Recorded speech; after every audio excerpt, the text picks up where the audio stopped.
So we're back and it's time to quilt the Crossroads quilt. So I know we've got all these bright happy colors on here, but I don't want to do variegated thread, which seems like this could be the perfect opportunity for variegated thread because of the bright colors in the block.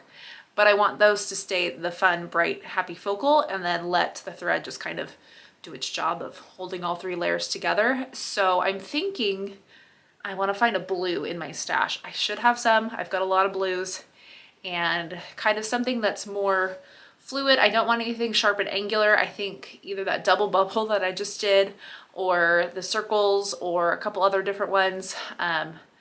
There's one that is a little more my Cool Beans one that's kind of like a rounded square meander that I think could look good on this, but I don't want it to kind of overpower it. I think it may be the double bubble that I'm feeling just because it'll kind of give a little bit of contrast to these like bricks and stuff. And so my backing, I have more of the same gray that's on here. It's Kona Gotham gray, that much I do know. And so I'm gonna piece this together and meet you over my long arm while I load this on and get ready to quilt.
So here's how our quilt's looking all basted in and ready to go.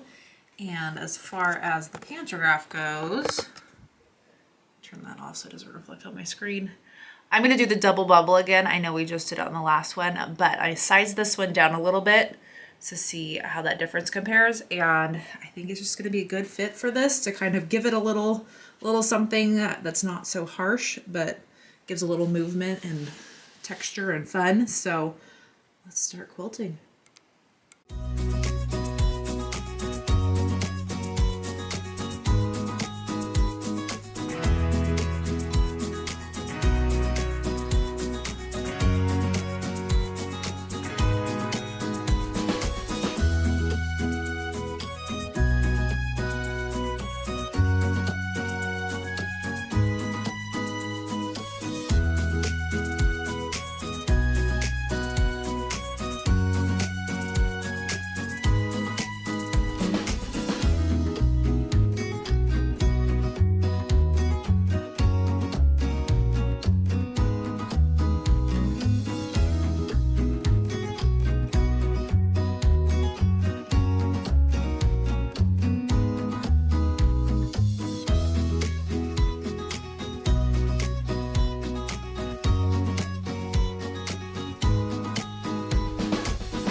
So here's our front with our nice little bubbles on there. I think that's a good size.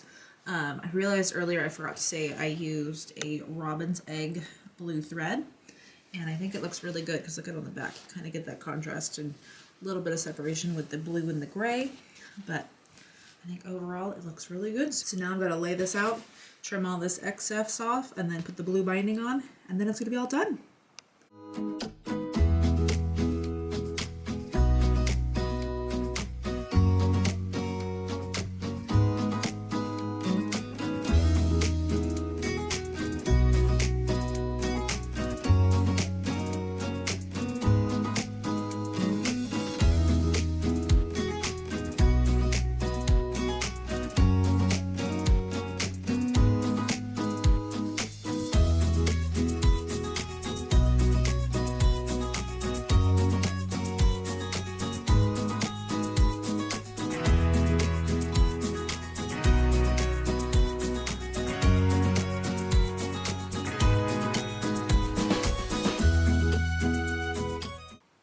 Well, what better quilt to coordinate with my brick wall behind me than the brick Crossroads quilt? I realized as I was putting the binding on facing that wall, it's like, wow, this is the perfect room to be making this quilt in. So I still think this turned out super fun.